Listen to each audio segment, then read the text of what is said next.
그래프를 그릴 때 신경 써야 될 건 뭔가요? 저 그래프를 그릴 때 신경 써야 될 숫자. 저건 신경 안 쓰고 그랬구나, 니네. 이거 신경 안 쓰고 그리면 그래프가 틀릴 텐데. 4입니다, 4. 저 신경 쓰고 그리신 분. 저 4가 중요한 역할을 한다는 걸 알고 그리신 분. y는 로그 2의 4, 이거 곱하기죠. 진수와 곱셈이 되어 있다는 얘기는 각각의 로그의 덧셈으로 로그 2의 4 더하기 로그 2의 x-1. y는 로그 2의 x-1 더하기 2 이렇게 되네요. 이해하시겠어요? 여기는 점근선이 어디 있죠? x는 1에 점근선이죠. 그럼 밑이 1보다 큰 로그 함수니까 여기에 점근선이 있고요. x는 1. 그래프는 이렇게 그려집니다.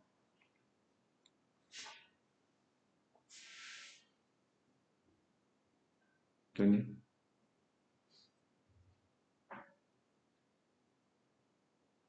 됐어? 근데 사실 선생님 근데 이 플러스 2는 y축 평행 이동한 거는 로그 함수 자체가 y축의 평행한 직선들이 점근선이다 보니까 위아래로 평행 이동한 것들은 잘 표시가 안 나네요. 그래요. 그림으로는 잘 표시가 안 나올 수도 있어요. 그래서 점 같은 게 좀 필요해요. 여기는 이 그래프는 x에다가 예를 들어 x에다 2를 한번 집어넣으세요. x에 2 집어넣으면 얼마가 나오죠? 로그 2에 4, 2가 나와요. 2,2를 지나가. 여기가 2쯤 된다면 이 점의 위치가 2, 실제로 2가 되는 겁니다. 원래는 그래프가 좀 더 위로 솟구쳐 있어야 된다는 얘기지. 그림을 이쁘게 좀 잘 그리려면 원래 그림은 이런 식으로 원점 여기 x는 1이라는 직선 그 다음 2,2면 이쯤 그래프가 이렇게 지나가는 그래프로 그려지는 게 더 좋을 것 같긴 해요. 저는 식으로 이게 2,2 이렇게 x는 1이 점근선 저런 그래프가 그려질 겁니다. 어쨌든 이 4가 바깥으로 빠져나오면서 y축 평행 이동한 숫자가 만들어짐을 명심하실 필요 있을 것 같아요. 자, 다음 필수제 2번. 다음 함수의 그래프를 x축으로 마이너스 1만큼, y축으로 1만큼 평이동한 후 y축에 대하여 대칭 이동한 그래프 식이 다음과 같을 때 a, b 값을 구하시오. x축으로 마이너스 1만큼 x 대신에 x 플러스 1 대입하자. y축에 1만큼 y 대신에 y 마이너스 1 대입하자. 식을 대입합니다. 그럼 y 마이너스 1은 우변으로 넘기고 로그 3에 x 플러스 1 마이너스 플러스 1 됐니?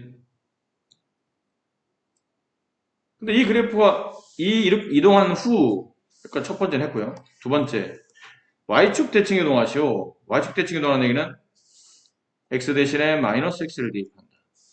그럼 x 대신에만 딴 건 건들지 말으시고 x 대신에 마이너스 x를 이렇게 대입하겠죠.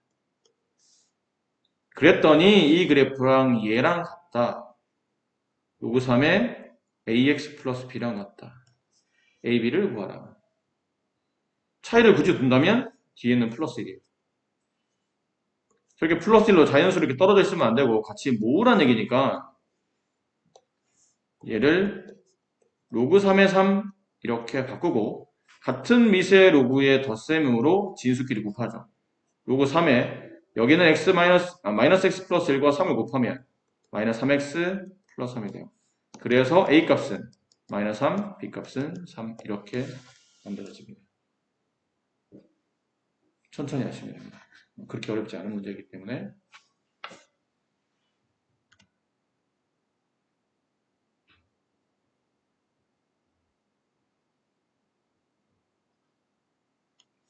밑에 거 풀어보세요. 잠깐만요. 어떤 걸 푸시자면 자, 2-1을 푸시고 2-3을 같이 풀어보세요. A만큼 Y축으로 B만큼 평행하다는 그래프가 오른쪽 그림과 같을 때 A 플러스 B 값을 구하랍니다. Y는 로그 3에 X-A 더하기 B 이런 거잖아. 그치? 근데 원래 이게 점근선 찾을 때 어떻게 찾는다고 그랬죠? 얘가 0이 되는 값으로 점근선을 찾지. X는 A가 점근선이에요. 이 식을 본다면. 근데 누가 점근선이죠? 지금 그래프는? X는 마이너스 3이 점근선이네. 그래서 A 값은 마이너스 3이에요. 그럼 식은 이렇게 바뀌었겠죠? Y는 로그 3에 X 플러스 3 플러스 P 이렇게 바뀌어져 있겠지? 그렇지? 그리고 이 그래프는 B값 구하려면 뭔가 해야 될 우리가 행동은 당연히 X좌표, Y좌표에 뭔가 숫자를 집어넣어야 되잖아. 그럼 이 그래프가 지나는 점 하나를 봐야 되는데 여기 있네요. 0,2. 그래프가 나와 있는 점 하나 0,2. 얘를 여기다 대입해. 그럼 Y값이 2, X값이 0 대입하면 로그 3에 3. 로그 3에 3은 얼마야? 1. 따라서 B값은 1. 그래서 A값, B값을 이렇게 볼 수 있겠네. 아니, 안 어렵다. 여기 이렇게. 네. 아, 불쌍해 죽겠네, 진짜. 어? 어디 담요라도 갖다 줘? 네, 불쌍해 죽겠어. 야, 백신 후유증에 불쌍함도 있니? 쟤, 백신 후유증에 불쌍함을 겪고 있는 것 같아, 얘가. 왜 이렇게 불쌍해?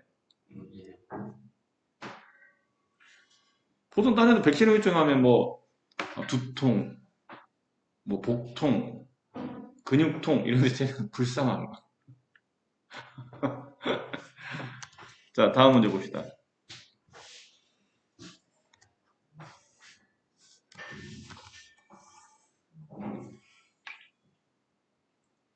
자, y는 로그 2x의 그래프와 y는 x가 오른쪽 그림과 같을 때 다음의 값을 계산하시오 라고 되어 있어요.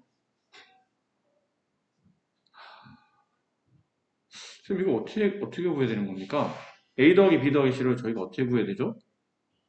이게 지금 밑이 나와 있기 때문에 그 밑이 나와 있는 게 무슨 관계입니까? 그림을 좀 크게 할게요.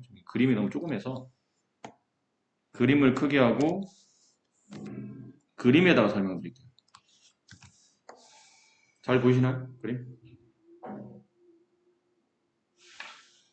자, 보세요. y는 x라는 그래프의 특징이 뭐냐면 나와 있지 않는 y좌표를 나와 있는 x좌표를 통해서 알게 만들어주지. 이렇게. 여기서 이어서 그리면 돼. 이렇게 이어서. 삐뚤해. 마음이 삐뚤해서 그래. 선이 삐뚤한 이유는 마음이 삐뚤하기 때문이라고 누가 그랬어.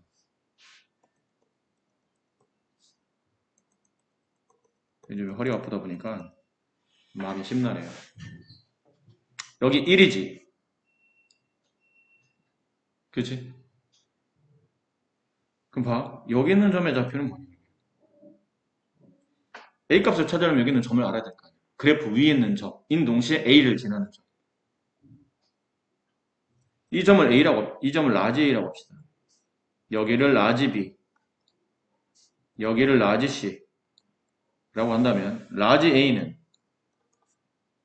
A, 1, 라지 A는 A, 1이라는 점을 지나가잖아.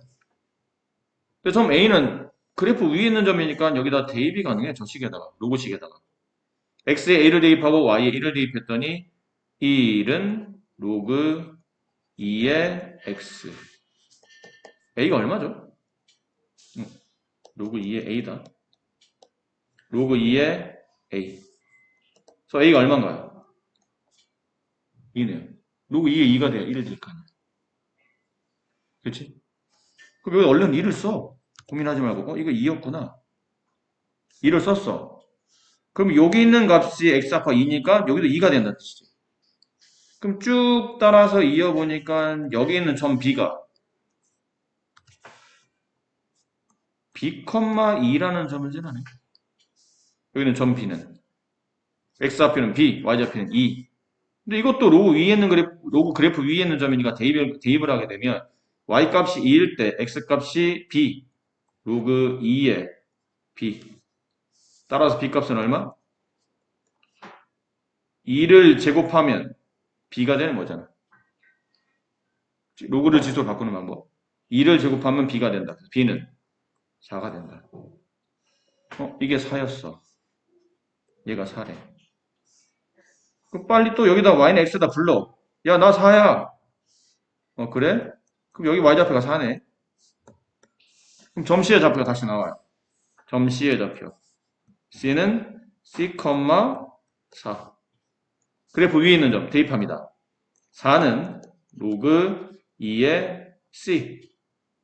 또 로그를 지수로 2를 4번 곱하면 C가 됩니다. 그래서 C 값은 2의 4제곱 16이 된다. 그래서 A 값, B 값, C 값을 이런 방법으로 구해주시면 되겠네요. 어때요? 괜찮아요? 이해하시겠어요? 그러면 3-2번을 해볼까요? 수의 대소 비교를 하시오. 가장 좋은 방법은 뭐죠? 다 자연수로 표현되어 있으면 좋을 것 같아요. 근데 자연수로 다 표현이 안 되는 숫자들이죠. 그렇지? 그럼 이걸 다 로그로 바꾸는 건 어떨까? 그거 괜찮네. 뭔가 통일하면 이해하기 편하잖아. 2가 커요? 3이 커요? 물어보면 3이 당연히 크지. 근데 이렇게 되면 순간 우리가 움찔하잖아. 물론 이 정도 우리가 금방 구하긴 하는데 순간 움찔하는 이유가 뭐냐면 둘의 수의 체계가 다르기 때문이에요. 그래서 이거 두 개를 비교할 때 보통 이게 직접 비교하지 않고 이를 루트를 씌워서 같이 루트를 씌워진 상태에서 이쪽이 더 크다 말하죠. 그러니까 통일되면 뭔가 이해하기가 편하다는 얘기지. 근데 뒤에는 로그를 자연스럽게 표현하는 방법이 지금 없으니까 얘를 다 같이 로그를 씌워보는 건 어떨까? 로그를 씌웠어요. 로그 2의 제곱 4, 로그 2의 5, 로그 4의 24. 일단 얘네 둘 중에는 얘가 더 큰 거는 알겠네요. 왜죠? 미시 1보다 크잖아. 미시 1보다 큰 2를 취했으니까 진수가 크면 클수록 로그의 값은 큰 거니까. 근데 얘를 잘 모르겠는데 얘는 로그 4잖아. 얘네들 로그 2고. 어떻게 하지? 이런 경우는 밑을 다 로그 2로 바꾸든지 아니면 밑을 다 로그 4로 바꾸시는 겁니다. 어쨌든 로그의 밑을 통일해야 됩니다. 근데 이런 경우는 2로 바꾸려게 되면 좀 복잡해져요. 2로 바꾸게 되면. 저기 있는, 오른쪽에 있는 24에 루트를 씌워야 되기 때문에 조금 복잡해져요. 이게 무슨 말이냐면, 자 봐. 이런 거예요. 얘를 강제로 밑을 2를 바꾸려고 해요. 그럼 이건 2의 제곱으로 바꿔주는 거예요. 그리고 여기는 24를 루트를 씌워. 이렇게. 그리고 이게 제곱 붙이면 되겠죠. 그 앞으로 떨어져. 여기는 2가 앞으로 떨어지면 분모로. 여기는 2가 떨어지면 분자로. 로그 2의 루트 24. 로그 2의 루트 24. 그 실제로 이 숫자는 로그 2로 바꾸면 루트 24랑 같이. 얘가 가장 크네. 로그 2의 루트 25니까. 근데 루트를 씌우면 이렇게 해서 제곱으로 처리해서 밑을 2로 최소한 만들어도 되긴 되는데 이렇게 되면 루트를 씌워야 되잖아. 하라면 할 수 있는데 그럼 다른 방법은 없습니까? 다른 방법은 처음부터 요거 지울게요. 처음부터 얘를 다 밑이 4인 로그로 바꿔주는 거예요. 그럼 얘는 로그 4의 제곱. 얘는 로그 2에 제곱한 다음에 여기 5에 같이 제곱시키면 되지 않을까? 그럼 2 떨어지고 2 떨어지면서 1이 될 테니까 값은 변함이 없겠죠. 얘는 로그 4에 24 이렇게 만들고 나서 로그 4에 16 로그 4에 25 로그 4에 24 근데 밑이 1보다 큰 로그는 함수의 그래프를 그리면 이렇게 되죠. 이렇게 된다는 건 그래프가 증가가 된다는 뜻이니까 증가된다는 뜻은 x가 커지면 y가 커진다. 여기서 x는 진수가 커지면 y 값도 커진다. 그러니까 그러니까 밑이 다 1보다 큰 로그니까 진수 가장 큰 게 가장 큰 값이라는 얘기야. 그래서 얘가 1등, 나 1등, 얘가 2등, 얘가 꼴등 이렇게 만들어진다. 그럼 2번 같은 케이스는 얘는 밑이 1보다 작은 로그지. 아무튼 밑을 3분의 1로 취할지 9분의 1로 취할지 그걸 고민해야 되는데 이런 경우는 그냥 밑을 9분의 1로 취하도록 할게요. 그럼 얘는 로그 3분의 1의 제곱 3분의 1의 제곱 4의 제곱 이렇게 돼야 되겠죠.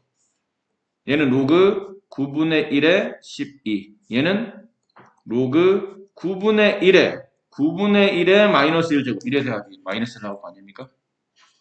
그럼 얘가 로그 9분의 1의 16 로그 9분의 1의 12 로그 9분의 1의 9 근데 이 로그 함수는 밑이 1보다 작으므로 감소함수 감소함수는 x값이 커지면 y값이 작아진다. 근데 여기 x는 로그에서 x는 진수라고 그래. 몇 번 얘기했으니까 진수 커지면 실제로 값은 작아진다. 그럼 가장 작은 값을 찾으시오면 진수 가장 큰 걸 찾는 된다는 뜻이에요. 됐지? 그럼 가장 큰 값은 진수가 가장 작은 게 실제로는 가장 큰 값이라는 얘기야. 이 말 이해하시겠어요? 명민 이해하겠니? 진수 가장 작은 게 가장 큰 값이에요. 그래서 진수 가장 작은 게 누구예요? 얘가 1등. 그 다음 얘가 2등. 얘가 3등. 이렇게 되겠죠. 대서 비교는 이런 식으로 해주시면 될 것 같아요. 괜찮으시겠어요? 여기 뭐 굳이 연습 안 해도 되지 않을까라는 생각이 좀 드는데 어떻습니까? 연습해야 됩니까? 네, 여기 넘어갑니다. 자, 다음에 역함수를 구하시오까지만 하고 잠깐 쉬었다 합시다. 역함수를 구하래. 뭐 어려울 거 없어. 1번 역함수 구하래. 어떻게 하지? 이 주어진 함수가 f야. 그럼 f의 역함수를 구하시오 그러면 x, y 뒤바꾸잖아. x 2에 마이너스 y 플러스 3 마이너스 1 일단 넘겨주지? 그럼 2에 마이너스 y 플러스 3은 x 플러스 1 일단 상수부터 정리해야 되니까 그럼 저기는 진수 y만 떨어뜨릴 방법은 없어요. 마이너스 y 플러스 3을 한꺼번에 다 떨어뜨려야 돼요. 지수를 떨어뜨리는 방법은 밑을 지금 여기 2죠. 그 밑을 취하는 로그를 갖는다. 밑을 취한 로그를 갖는다. 이거 가로 쳐야 된다. 이 자체가 진수니까 이 전체 로그를 취한 거니까 저 가로 안 쳐서 틀린 경우 굉장히 많습니다. 그럼 앞으로 떨어지겠죠. 마이너스 y 플러스 3 그 다음에 로그 2의 2는 1 생략. 얘는 로그 2의 x 플러스 1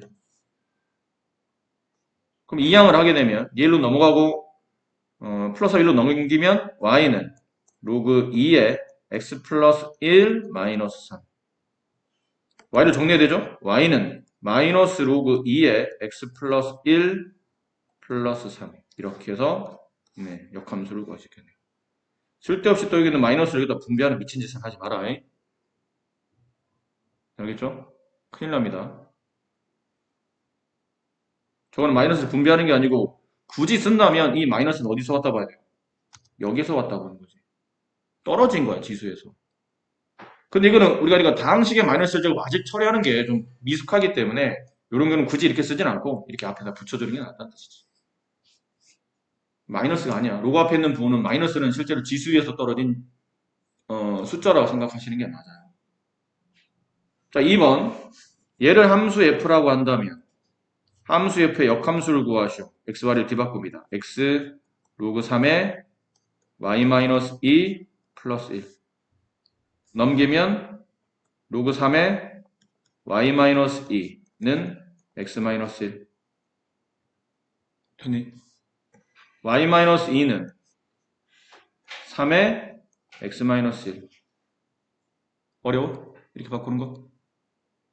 로그를 지수로 바꿀 때는 3이 x-1번 거듭제곱 되면 y-가 됐다. 이 풍차 돌리지 뱅글뱅글 돌리는 거 있잖아. 그럼 넘기면 y는 3의 x-1제곱 플러스 2 이게 주어진 함수의 역함수가 됩니다. 빨리 구하는 방법 없어요? 없어. 그 패턴을 외우는 것보다는 푸는 게 더 빨라. 괜히 뭐 이게 그러니까 식의 딱 꼴이 아까처럼 뭐 이런 거 있잖아. 2x제곱의 역함수를 구하시고 이건 쉽지. 로그 2x. 3분의 1의 x제곱의 역함수를 구하시오? 그러면 로그 3분의 1의 x. 로그 4의 x의 역함수를 구하시오? 4의 x제곱. 이런 건 패턴이 있잖아. 밑을 똑같이 취하는 로그나 지수를 바꿔버리면 되는 거니까. 근데 얘는 막 x에 부호 붙어 있고 뒤에 상수 붙어 있고 그다음에 y 옆에 또 숫자 붙어 있고 막 이렇게 복잡하기 때문에 어떤 패턴을 일반화하기 좀 어려워요. 오히려 그 패턴을 말한 대로 패턴을 일반화시켰다고 쳐. 걔를 외우는 것보단 구하는 게 훨씬 더 빨라.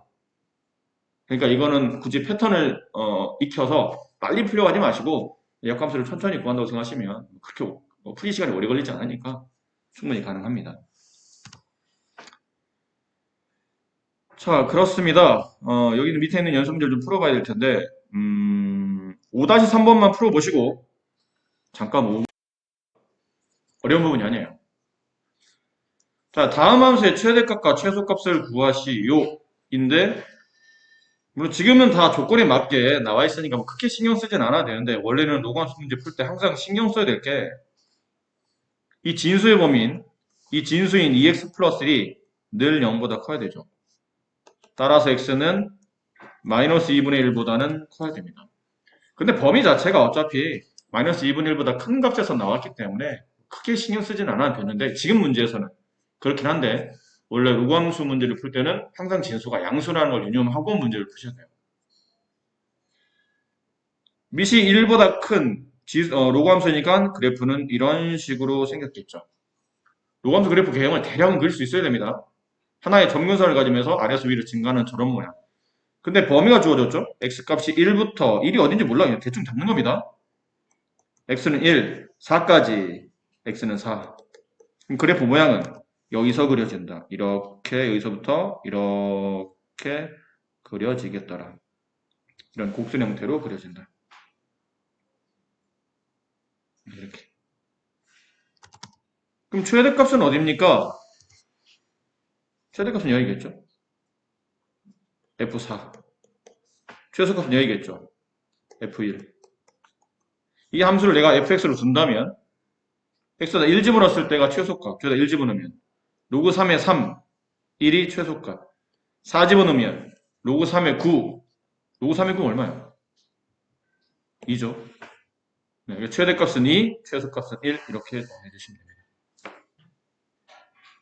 그죠? 하나는 안 어렵죠? 그 다음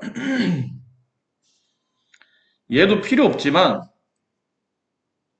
습관적으로 이 문제에서는 필요 없지만 습관적으로 항상 이런 거 신경 쓰면서 문제를 풀 때 처음 보자마자 x는 마이너스 1보다 커야 되겠구나. 근데 범위가 마이너스 1보다 큰 값에서 나왔으니 그래 생각은 했는데 근데 범위가 저러니까 굳이 여기선 중요하지 않겠다 라고 하고 밑이 이걸 그래프를 그리려니까 그렇잖아. 이걸 그래프를 그려도 돼 사실. 그려서 문제를 풀어도 되는데 뭐 이런 것도 하나의 방법이긴 해요. 그래프를 그리지 않는다 하더라도 로그 2분의 1에 x 플러스 1 얘는 마이너스 로그 2분의 1에 2에 2분의 1제곱 그죠? 2분의 1에 제곱 이렇게 돼야 되지 않나요? 그래야 2가 나오지. 여기까지 이해하십니까? 근데 2분의 1의 제곱이 얼마야? 4분의 1. 4분의 1. 로그 2분의 1에 4분의 1분의 x 플러스 1 이렇게 써지겠죠. 같은 로그의 뺄셈일 때는 진수끼리 나눗셈 한다. x 플러스 1 나누기 4분의 1. 다시 정리해보면 로그 2분의 1에 4x 플러스 1 이렇게 되겠네요. 이해합니까? 주어져 있는 그래프는 감소함수 밑이 1보다 작으니까 그럼 x의 범위가 0부터 3까지 그럼 여기서부터 여기까지 그려진다. 최대값은 F0이 최대값, 최소값은 F3이 최소값. 그럼 F0은 여기다 0 대입하면 되죠? 여기다 0 대입해보세요. 그럼 로그 2분의 1의 4. 아니, 최대값이죠? 로그 2분의 1의 4. 얼마예요? 로그 2분의 1의 4인데 4는 2분의 1의 마이너스 2제곱 이렇게 되면 되겠네요. 그게 4가 되죠? 괜찮습니까? 이 값은 마이너스 2. 다음 3일 때가 최소값. 로그 2분의 1에 저기다 3 대입하면 4, 4, 16. 로그 2분의 1에 16은 2분의 1에 마이너스 4제곱. 2분의 1에 4제곱 하면 16분의 1. 근데 마이너스 붙었으니까 역수 16 이렇게 나오겠죠. 이 값은 마이너스 4. 그래서 최대값은 마이너스 2, 최소값은 마이너스 4.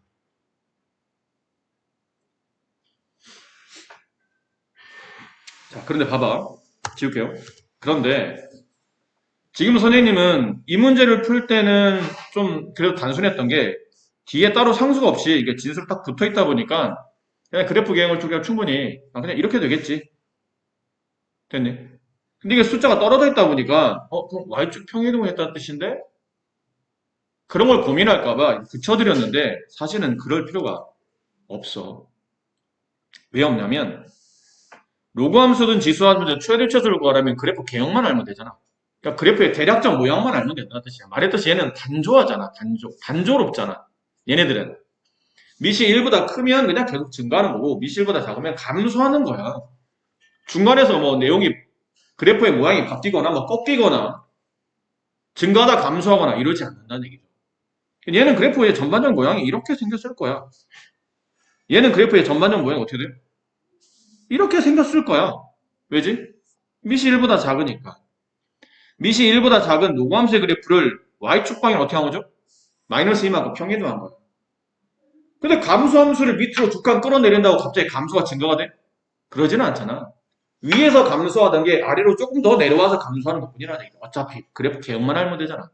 감소니까 굳이 아까처럼 이렇게 붙일 필요는 굳이 없어 사실. 이해하겠네? 최대 최소만 구한다면. 그럼 여기 x값 집어넣는 거야.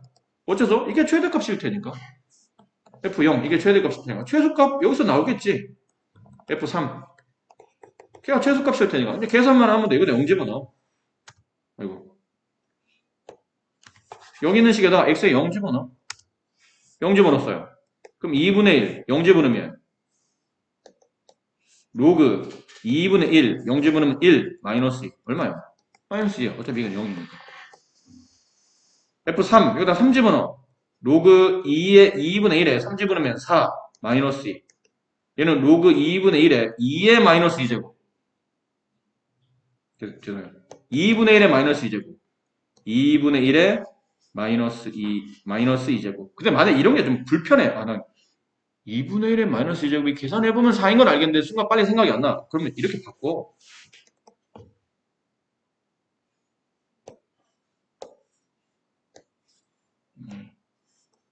이렇게 바꿔. 2분의 2의 마이너스 1제곱, 4는 2의 제곱이잖아. 그 앞으로 떨어뜨려. 이 앞으로 떨어뜨리면 분 몰아가고, 이 앞으로 떨어뜨리면 분 잘 올라가니까. 이렇게 되겠네.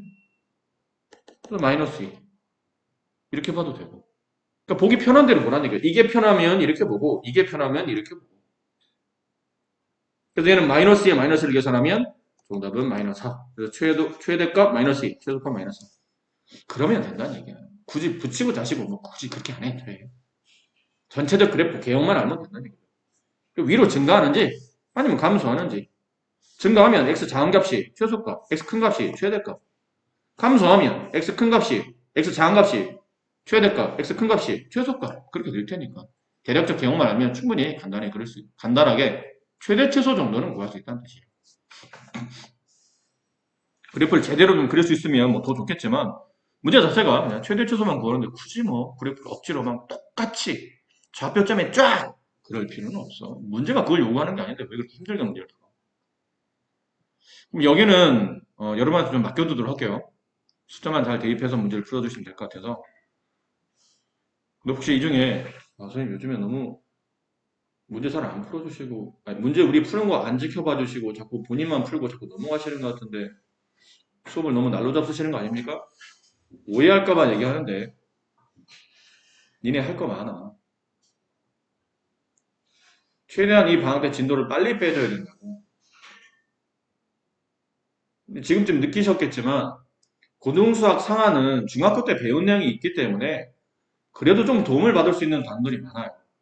그 진도 좀 천천히 나가도 원래 알고 있는 지식이 좀 있으니까 금방금방 나름대로 좀 연습하면 적용이 되는데 수험부터는 그냥 생으로 처음부터 다시 다 배우는 거야. 세교과야, 세교과. 한 번도 이런 단원을 배워본 적이 없는. 그러니까 고등학교 1학년 때처럼 똑같이 그냥 천천히 방학 동안에만 진도 나와주면 되겠지 이렇게 하다 보면 연습량이 딸리기 시작해. 결국 연습량이 나중에 여러분 성적과 직결되잖아. 연습을 많이 하면 많이 할수록 실수도 줄어들고 자신감도 늘고 속도도 빨라지니까. 여러분 시험 1학년 내내 시험 봐서 알 거 아니야. 내가 연습을 한다고 충분히 했지만 시험에서 요구할 만큼 연습이 잘 안 돼 있으면 분명히 아는데 불구하고 시험장 가서 마음이 급해지고 빨리 풀려고 하다 보니까 실수가 나오고 갑자기 멍해지고 나 이거 분명 아는 문제인데 왜 생각이 안 나지? 그 시험 끝나고 나서 그냥 시험지 표정을 다시 한번 편한 마음에 다시 보게 되면 와 내가 이거를 생각 못해서 틀렸다는 게 너무 한심하고 억울하고 분하고 그런 경우 많잖아. 사실 이게 말을 아무리 선생님들이 말을 좋게 포장하고 막 이렇다 저렇다 말을 해도 결국은 뭐가 문제인 거냐면 시험에서 요구하는 만큼 내가 연습량을 채우지 못한 거야. 시험 시간 안에 이걸 딱 풀기 위해서 시험 시간 안에 요만큼 문제 풀려면 너 사실 이 정도 속도를 가지고 있어야 돼. 그럼 냉정히 생각해봐. 속도가 따라 붙으려면 손이 빨라져야 되잖아. 더 센 뺐으면 빨리 하라는 게 아니고 문제 보자마자 빠르게 문제 보자마자 빠르게 풀어야 되는데 문제 볼 때마다 빠르게 손이 안 가기 시작했다는 얘기야.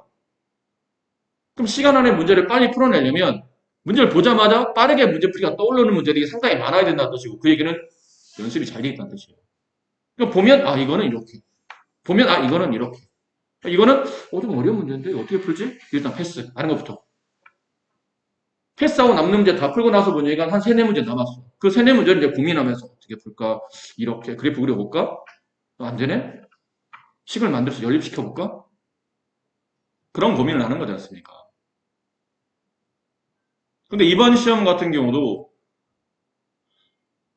난이도가 극악으로 막 어렵거나 그러진 않았어. 근데 그 정도 난이도에서 내가 아직도 내가 원하는 만큼 성과가 안 나온다는 얘기는 문제를 보면서 빨리 이건 이렇게 이게 나쁜 편이 아니라 그랬잖아. 말이 듣기에는 나빠 보일지 몰라도 학교 문제 23문제 중에 20문제는 패턴화가 돼 있어야 돼.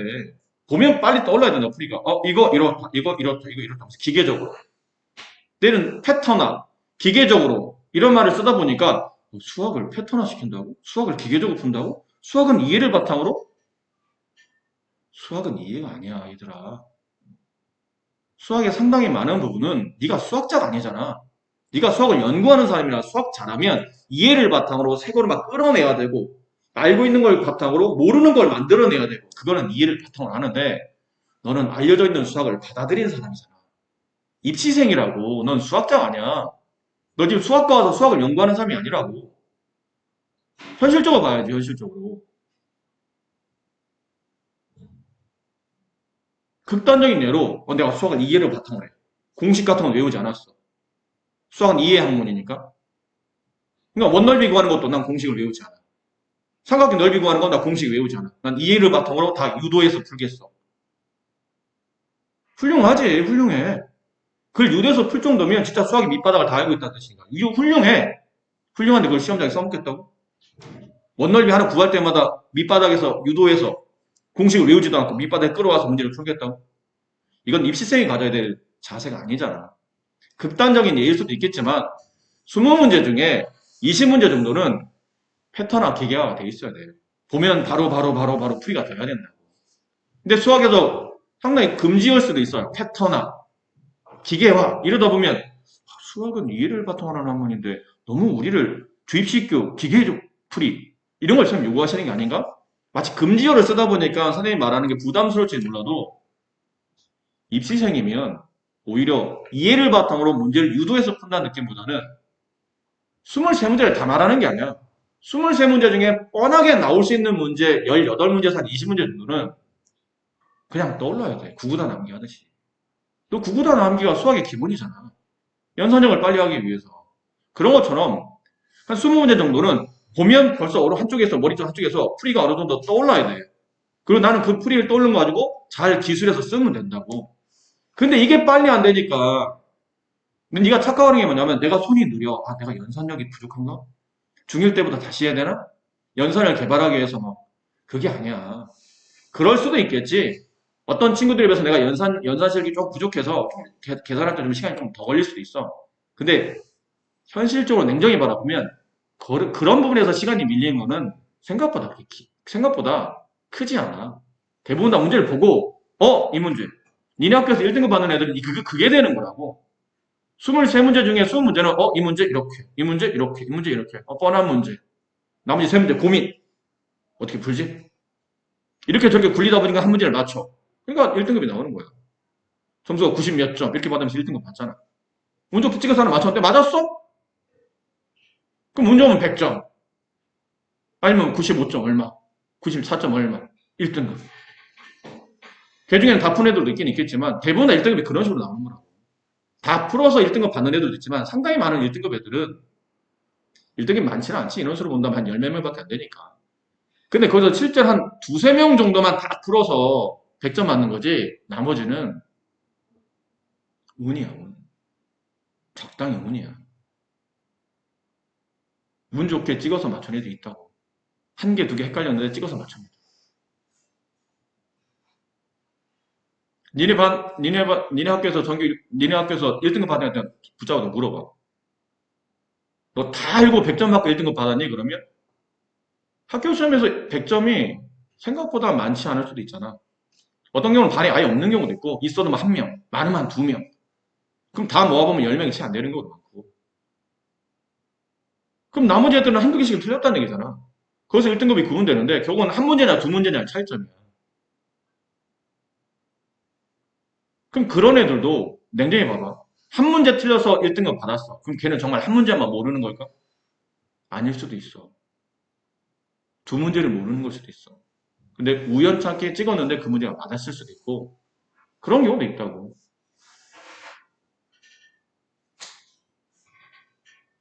말하다 보니까 좀 또 길어졌는데, 절대 그게 금지어가 아니야, 수학에서. 패턴화, 기계화, 이게 금지어가 아니야. 니네 학교 1등급이 누가 그거를 시험장에서 고민해서 푸는 애가 어딨냐. 20문제를 고민한다고 걔네들이? 그럼 어떻게 1등급이 나와? 안 나오지, 당연히. 니네 확률 외웠잖아. 한 문제마다 맞출 확률이 5분의 1이야, 찍는다면. 그럼 두 문제를 동시에 찍었을 때 둘 다 맞을 확률은 25분의 1이야. 25번 중에 한 번, 네가 25번에 두 문제를 동시에 찍어. 1회차, 두 문제 몰라. 체크. 뭐 2번, 3번. 또 2회차, 3회차, 두 문제 찍고, 4회차 두 문제 찍고, 5회차 두 문제 찍고, 25회차에 두 문제를 찍는 걸 25번을 했더니 딱 그 중에서 한 번만 확률적으로 둘 다 맞을 확률이 아니라. 운 좋아 그런 거지. 사실 두 문제 다 찍어서 맞출 확률은 생각보다 거의 없다고 봐야 돼. 그럼 두 문제 중에 한 문제라도 맞출 확률은? 5분의 1 곱하기 5분의 4지. 한 문제 맞춰내는 5분의 1이잖아. 나머지 찍었는데 못 맞춰야 되니까 5분의 4일 거 아니야. 둘 곱하면 25분의 4야. 두 문제 중에 한 문제 맞출 확률도 실제로 높지 않아. 그럼 둘 다 맞출 확률 25분의 1. 둘 중에 하나 맞출 확률 25분의 4. 둘 더하면 25분의 5. 빼면 25분의 20. 5분의 4. 둘 다 틀릴 확률은 5분의 4야. 훨씬 확률이 높아. 0.8의 확률이잖아. 100분의 80. 80%가 100명 중에 80명은 두 문제를 동시에 찍으면 둘 다 틀린다는 뜻이야.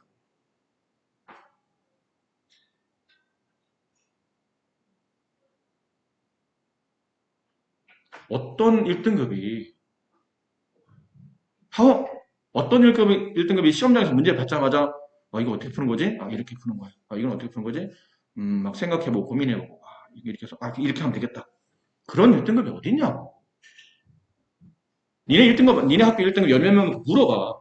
야, 너 이번에 문제 풀 때 23문제 어떻게 풀었니? 그러면 그 10몇 명이 동시에 똑같은 대답 한다고. 20문제는 그냥 풀었어요, 내가. 20문제를 그냥 아는 문제들길래 그냥 풀었어요. 세 문제를 고민했어요. 그 세 문제 좀 고민해서 나름 잘 소화한 애들이 거기 1등급에 앉아있는 거예요. 소화 못한 애들이 2등급 초반으로 밀려나는 거예요.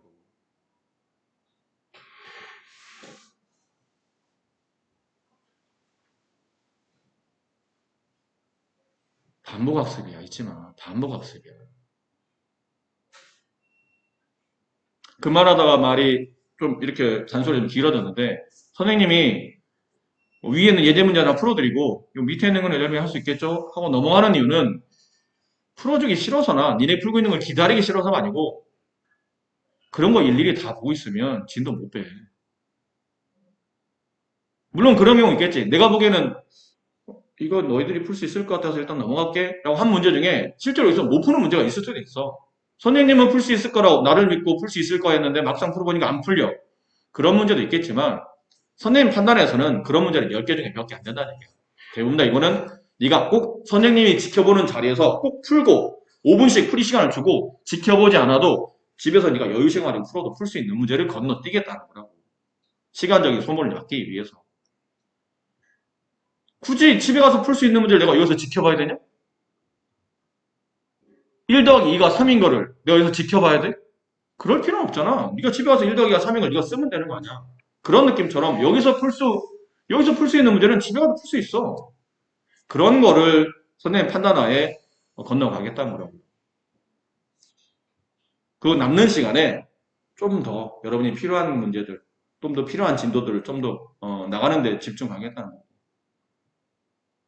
아셨죠? 물론 여러분들이 그런 믿음도 없이 우리가 이 자리에 앉아서 같이 공부하지는 않을 거라 생각을 하는데, 그래도 정확히 짚고 가는 게 좀 좋을 것 같아서 말씀드리는 겁니다. 절대 귀찮거나 빨리빨리 하기 위해서 이런 용도 아니에요. 빨리 해서 뭐 하려고. 우리가 하는 건 빨리 진도를 나가기는 한데 뭔가 내용 정리가 안 돼 있는 상태에서 빨리 하는 게 아니고 어느 정도는 내용 정리된 상태에서 최대한 속도를 내겠다는 거. 우리 진도 지금 방향은. 그래서 이걸 빠르게 2월달 안에 전체 범위를 마무리하고 최대한 빠르게 꼭 다음 때까지가 아니고 좀 빨리 뭐 2월달 며칠까지 29일까지나 2월 29일 진도 끝. 수요일 마지막 끝. 그게 아니어도 2월 뭐 20일 한 열흘 빨리 2월 20일 진도 끝. 그럼 남은 열 동안에 우리가 미리 연습할 수 있는 거야.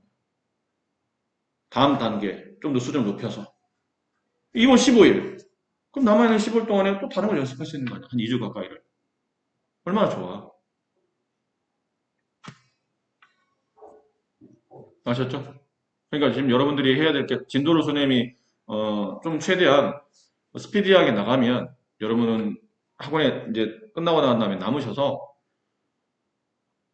그때 이것도 여러 번 여러분한테 부탁했는데 앉아서 그냥 멍하니 있거나 바로 옆에서 선생님 옆에서 지켜보고 있어. 그럼 너도 부지런히 문제를 풀겠지. 바로 선생님 옆에서 뻔히 내 풀이를 내려다보고 있는데 그것을 네가 노닥노닥 대충대충 문제 풀다가 졸린데 잠깐만 선생님도 없으니까 네, 졸려. 눈 떴어. 5분 지나왔어. 잠깐 졸았네. 선생님 바로 옆에 있는데 그러진 않을 거 아니야. 근데 선생님 바로 옆에 없다는 건 너도 알기 때문에 너도 모르게 네가 잘못했다는 느낌보다는 너도 모르게 나태해질 수가 있는 거야. 지켜보는 사람이 없잖아.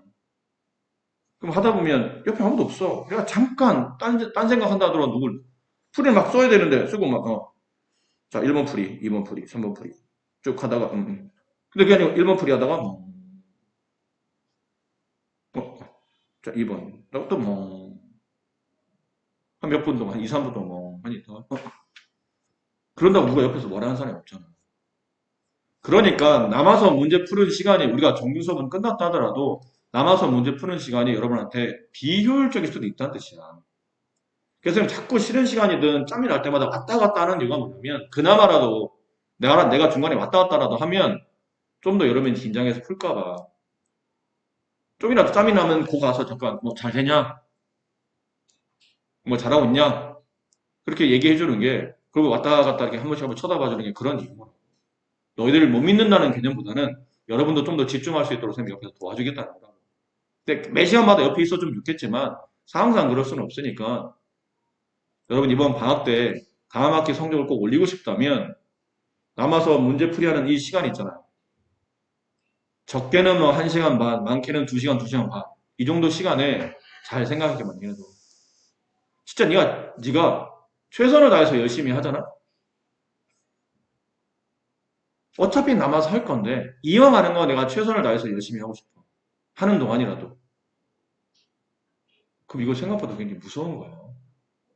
네 주변에 있는 친구들, 너랑 비슷한 등급을 가지고 있는 친구들 중에 너처럼 방학 때부터 매 시간마다 2시간, 2시간만씩 나와서 그날 된 걸 바로바로 복습하고 집중해서 열심히 공부하고 이런 애들이 과연 네 주변에 있는 등급에 있을까?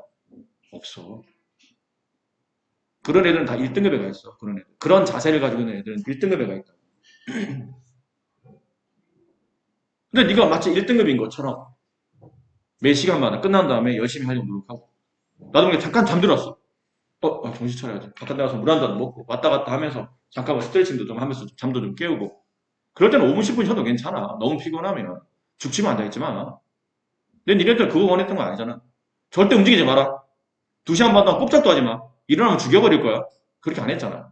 졸리면 좀 왔다 갔다 해. 움직이고 화장실도 갔다 오고 좀 그래. 라고 하는 이유가 사람이 그래. 지금 좀 전에 수업 끝난 다음에 잠깐 5분 쉬긴 쉬었지만 어쨌든 내가 또 계속 앉아서 문제 풀다 보면 졸려. 원래 그래. 근데 이 시간이 나한테는 중요한 시간이고 내가 함부로 버리면 안 되는 시간이니까 어떻게든 잘 활용하려면 좀 졸리다 싶으면 네가 알아서 일어나서 왔다 갔다 하고 물도 한 잔 마시고 그럼 너한 니네들한테 좋지도 않은 커피 얘기하는 이유가 너무 졸리는데 내가 그런 거 먹고라도 좀 도움이 될 것 같으면 가서 타 먹으라고 그랬잖아. 괜찮으니까. 뭘 안 할 테니까. 그리고 화장실 좀 갔다 오고 여기 앉아서 좀 쉬어 5분 동안. 근데 내가 나와서 뭐해? 그러면 너무 졸려서 잠깐 나와서 좀 정신 좀 차리려고요. 그러면 한마디 도 뭘 안 할 거야. 네가 알아서 그렇게 열심히 네 개인 공부를 그렇게 챙기는데 오히려 선생님이 그냥 기특하다 칭찬해야 될 마당이지. 그럼 뭐라고 그래. 근데 의미 없이 그냥 습관이 그래. 일어나긴 귀찮은 거야.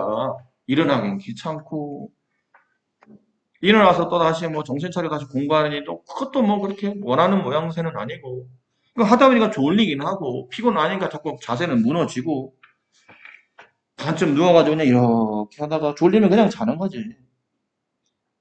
운 좋게 안 졸리면 그냥 이러자서 그냥 공부하는 거. 네가 봐라. 이 자세가 공부할 자세니? 과연 이게 집중이 될까?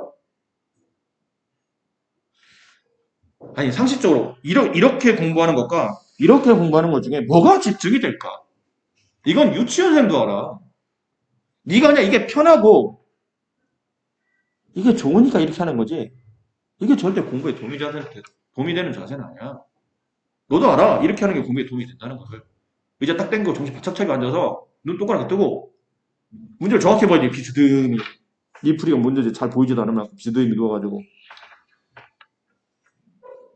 이렇게 2시간 이렇게 2시간 반 동안 공부하는 거는 내가 너를 괴롭히는 거나 마찬가지야. 이게 무슨 의미가 있냐, 이게.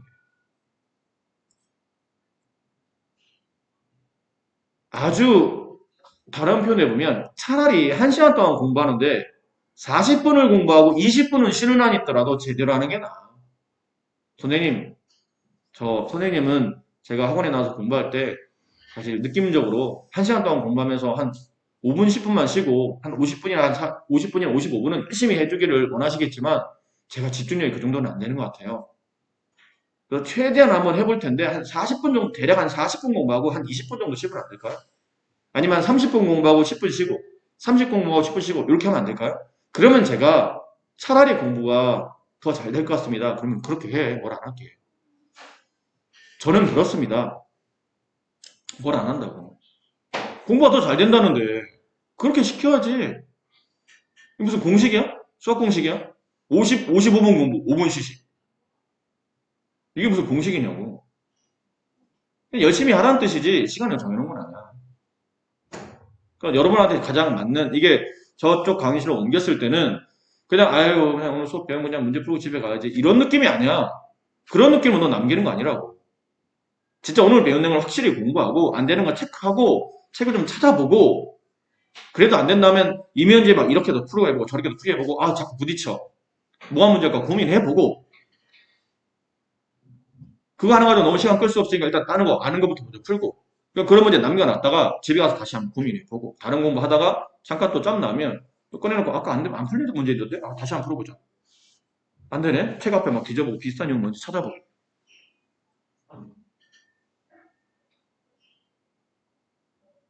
그래야 이게 너한테 의미 있는 시간이 되는 거야. 그냥 뭐 앉아있다가 그냥 시간 떼고 그냥 집에 가라. 이거 아니라고.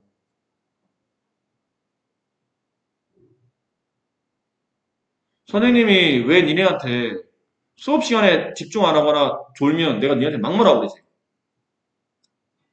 근데 왜 니네 저기서 문제 풀 때 내가 왜, 니는 느낌 못 받았어.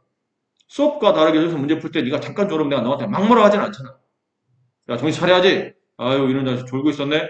많이 졸려? 아까 내가 왔는데 문 한 장 보아. 이렇게 하지 마. 너 이 새끼 뭐 하는 짓이야? 정신 안 차릴래? 이렇게까지 강하게 말 안 하잖아. 왜 그러는 것 같아? 내가 이중인격이라? 여기는 내가 너희들이랑 같이 하고 있잖아. 내 나름대로 너희들한테 당당하기 때문에. 근데 니네가 저기 있을 때는 약간 무슨 마음이 드냐면, 한 시간 동안 공부하면서 내가 니네들한테 투자하는 시간은 5분, 10분밖에 안 될 수도 있어. 그럼 나머지 시간에는 너희들한테 맡겨놨는데 그때 잠깐 조는 거 가지고 내가 니네들한테 뭐라 그러면 내가 거기 있었어야 된다는 얘기잖아.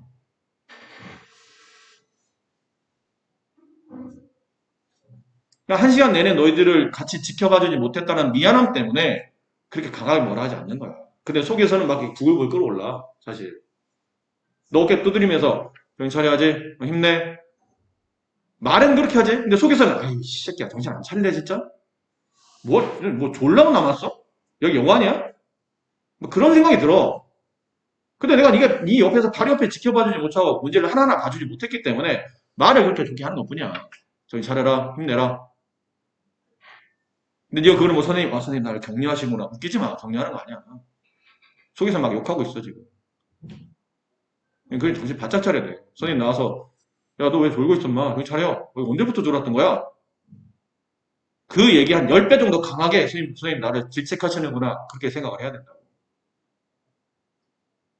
선생님 말투가 부드러우신데? 잠깐 졸아도 되나 봐. 그런 거 아니야. 당장 오늘부터라도 그 전에도 뭐 그렇게 생각하셨다면 좋겠지만 당장 오늘부터라도 저쪽 강의실 넘어와서 문제 푸는 시간을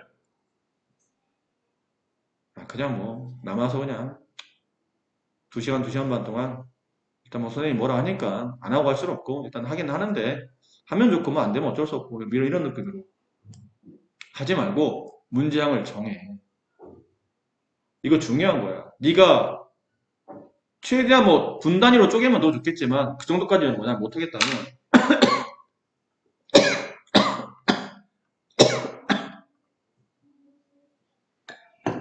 그 정도까지는 내가 쪼갤 수 없다면 하다못해 1시간 단위로 내가 1시간 안에 어느 정도 문제, 몇 문제 정도, 문제 전체 난이도를 봤더니 이 정도 문제 난이도면 흔히 말하는 어디서 풀 수 있는 그냥 중급 정도 문제니까 이 정도 문제면 내가 1시간 안에 한 뭐 20문제, 뭐 25문제, 아니면 30문제 딱 양을 정하라고. 말도 안 되는 양을 정하라는 게 아니고 내가 부지런히 집중해서 열심히 풀면 이 정도 문제는 풀 수 있겠구나 라는 양을 정해놔. 정해놓고 네가 니네들한테 가끔 그러잖아. 스톱워치 맞춰놓고 공부하는 것도 좋다고. 1번부터 20번까지 50분 만에 풀어보자. 아직 연습이 안 된 상태에서 너무 빠듯할 것 같아? 그럼 1번부터 20번까지 뭐 60분 만에 풀어보자. 정해놓고 풀어. 시간 안에 풀어지는지를. 그럼 두 가지 효과를 거둘 수 있잖아. 시간 안에 풀었다면 내가 그 시간만큼 진짜 열심히 했다는 뜻이고. 또 한편으로는 네가 풀이하는 속도를 네 스스로 좀 체크하고 있다는 뜻이니까 두 가지 효과를 볼 수 있다고. 근데 만약에 시간 안에 못 풀었어. 괜찮아. 시간 안에 못 풀었네? 두 문제 남았네. 그럼 그 두 문제 끝내고 일어나면 돼. 시간은 오버됐지만 두 문제 끝내고 일어나라고. 그럼 일단 시간 안에 내가 열심히 풀었다는 것과 두 번째는 시간 체크도 마찬가지로 했다는 거야. 내가 두 문제만큼 시간이 좀 밀렸다. 어디서 문제가 좀 밀렸지? 어느 문제 풀 때 좀 시간이 많이 걸렸지? 그럼 그런 거 되돌아봐. 체크를 해놔. 거기다가 따로. 이 문제 풀 때는 좀 시간이 많이 걸렸던 것 같아. 지금 내가 너희들한테 교재 쓸 때 교재다 풀이하지 말라고 그랬잖아. 문제풀이 노트 가지고 있으면. 그럼 그 교재에다가 간단하게 메모를 해. 문제 위에다가. 네가 1시간 동안 20문제 풀기로 했는데, 요 문제 때문에 내가 한 두세 문제가 밀렸어. 그럼 그다 위에다 문제 위에다 간단하게 풀이 시간이 길게 걸렸어. 좀 더 좋게 하려면 그냥 단순히 이것 때문에 길게 걸렸다는 게 아니고, 예를 들어 문제 시작을 생각하지 못했음. 이라든지 문제 중간 부분이 있잖아. 문제 중간 부분에 살짝 먹여다 형광펜으로 이렇게 표시를 해놓는다든지, 거기다 표시해놓고 거기다 살짝 메모로. 이 부분에서 시간이 많이 걸렸어. 그 나중에 이제 문제를 이렇게 넘겨서 책이 깨끗하니까 넘기다 보면 얘기했잖아. 보일 거라고 그런 것들 표시하는 것들이.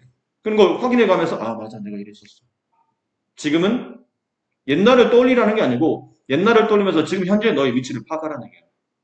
옛날에는 저번 주에는 내가 이 문제에다 표시를 해놨는데 이번 주는 여전히 헷갈려. 그럼 아직도 이게 개선이 안 됐다는 뜻이야. 2주 전에 표시해놨어. 근데 지금 보니까 지금은 할 수 있을 것 같아. 좀 더 나아졌다는 뜻이야. 완료가 됐다는 게 아니고 좀 더 나아졌다는 뜻이라고. 100% 자신 있을 때까지 좀 더 연습. 한 달 전에 표시해놨어. 근데 지금 웃겨. 이걸 내가 왜 표시했지? 왜 이렇게 쉬운 거야? 네가 실력이 좋아졌다는 뜻이야. 더불어 이 문제는 자신이 생겼다는 뜻이야. 그럼 그 문제를 제외한 나머지 문제에 투자할 시간이 더 늘어나겠지. 그러자고 공부를 좀 효율적으로 하라는 뜻이에요. 그러니까 생각 없이 앉아서 문제 풀지 마. 생각 없이 문제 풀다 보니까 생각 없이 조는 거야. 계획성이 없으니까. 알겠네? 그래서 오늘부터는 한동안은 강제성을 줄 수밖에 없을 것 같아요. 선생님도 강제로 하는 걸 별로 이렇게 썩 좋아하지는 않지만 여러분이 그런 습관이 잘 안 잡혀 있으니까 오늘부터는 저 강의실 가서 문제 풀이할 때 있지. 풀이할 때 네가 예를 들어 여기 오늘 내가 33번부터 풀 거야. 그럼 33번 여기다 표시하는 거기다 써놔. 몇 분, 네가 이제 그 타임 있잖아. 예를 들어 40분 몇 문제, 40분 몇 번까지 이렇게 써놓으라고. 그리고 그 시간 그 타이머가 딱 울릴 때 정말 거기까지 갔는지. 혹은 못 갔다면 그럼 맨 마지막에 또 따로 써놔. 아니면 처음에 그거 같이 써놓던지. 거기에다가 40분 20문제. 못 갔어. 그럼 여기다 40분, 그 밑에다 다시 표시. 40분 18문제. 두 문제 소화 못했어. 그렇게만 메모하는 게 아니라고 그지? 그럼 두 문제 소화 못했다면 이유가 있을 거라고.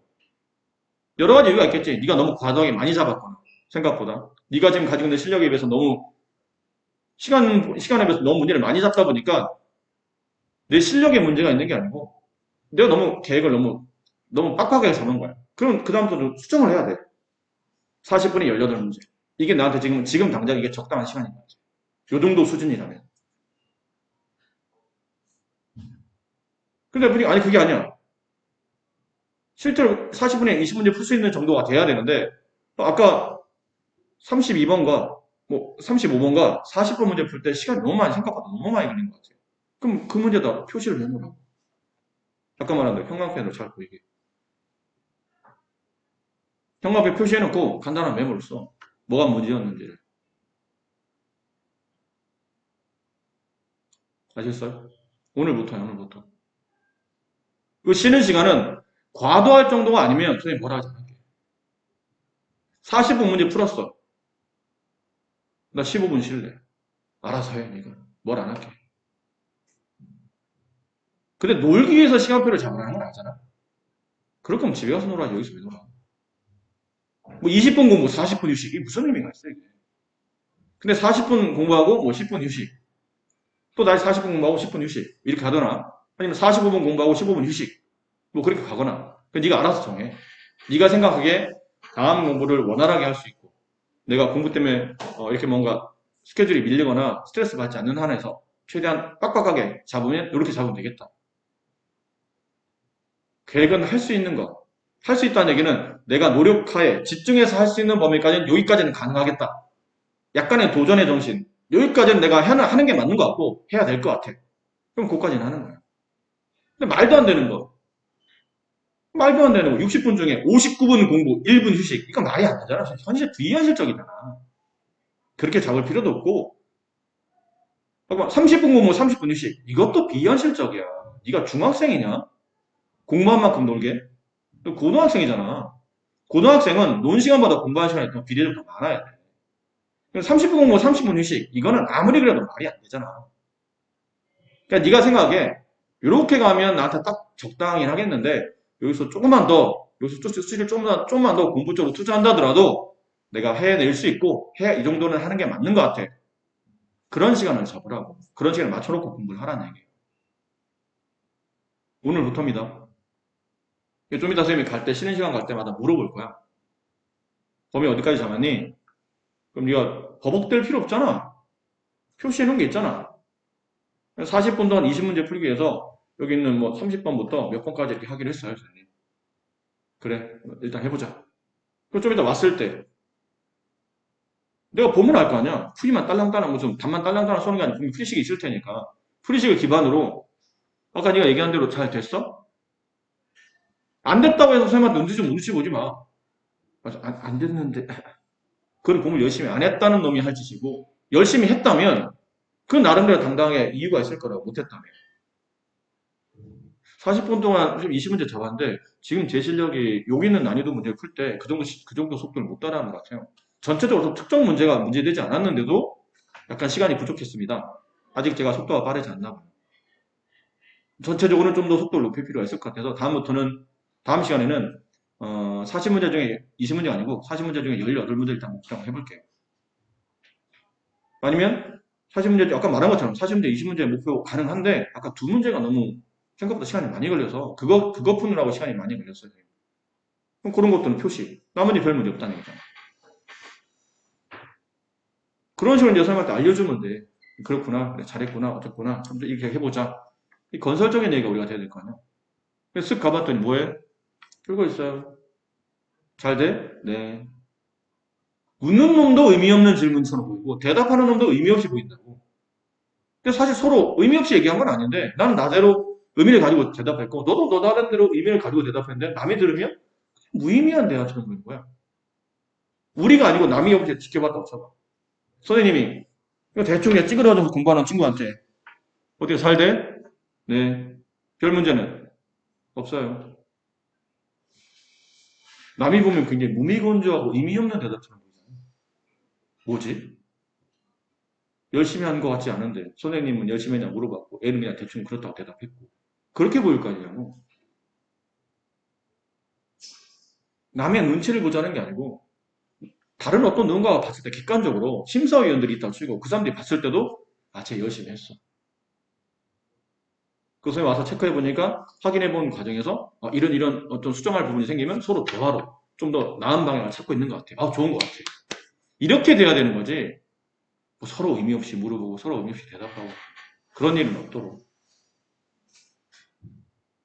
처음부터 선생님 원하는 만큼 딱 뭔가를 지금 아까 딱 맞았듯이 가서 설명 너 어떻게 했니? 40분 동안 설문 문제. 어떻게 했어? 13문제밖에 못 풀었어요. 뭐야, 임마 놀았어? 열심히 한다고 했는데 극적. 처음부터 잘 안 될 수도 있어. 변수가 많으니까 중간중간 탁탁 걸리는 문제도 많고. 근데 요령껏 시험 정도는 아니지만 가다가 이 한 문제 때문에 너무 많은 시간이 지체될 것 같아. 그러면 잠깐 놓고 가는 거야. 뒤에 있는 문제부터 먼저 풀어주고 왜냐면 네가 정해둔 시간이 있잖아. 아는 문제부터 뭐 시험이랑 똑같이 아는 문제부터 먼저 풀고 다시 돌아와 그 문제로. 그 문제 돌아와서 그게 한 5문제 내가 놓고 왔어. 딱만 풀었는데 뭐 20문제를 잡았는데 15문제는 어떻게 풀었는데 5문제가 너무 안 풀려. 그럼 처음부터 그 5문제 풀자고 시간 끌다 보면 그나마 15문제도 못 풀 거라고. 5문제 풀고 끝낼 거 아니야. 그거 못 풀고 나니까. 그러니까 아는 것부터 빠르게 풀고 다시 돌아가야 될 문제는 시험처럼 다 풀고 나서 다시 돌아가. 네 목표 마지막 번호까지 해놓고 나서 다시 돌아가서 하나씩 하다가 40분 딱 됐는데도 그 5문제 중에 2문제를 했는데 나머지 3문제를 모르겠어. 모르거나 못하겠어. 시간이 부족했다든지. 그런 걸 체크해서 선생님이랑 다시 상의하고 얘기하고. 그래 보자는 얘기예요. 아셨죠? 무슨 말인지.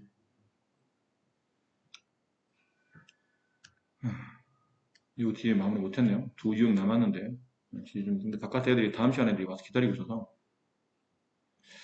일단은 여기까지 78쪽까지 풀었던 내용을 기반으로 뒤에는 연습 문제도 78쪽까지 풀었던 내용을 기반으로 문제를 푸시면 될 것 같아요. 근데 그게 뭔지 모르겠습니다. 그러면 요 유형 빼시면 돼요. 진수가 2차시로 되는 경우 있죠. 진수가 2차시로 되어 있는 케이스의 최대 최소. 문제랑, 그 다음에 얘처럼 치환을 해야 되는 곳. 복잡하게 치환을 해야 되는 곳. 그런 유형만 빼고 나머지는 다 푸시면 됩니다. 아셨죠? 네. 그럼 넘어갑시다.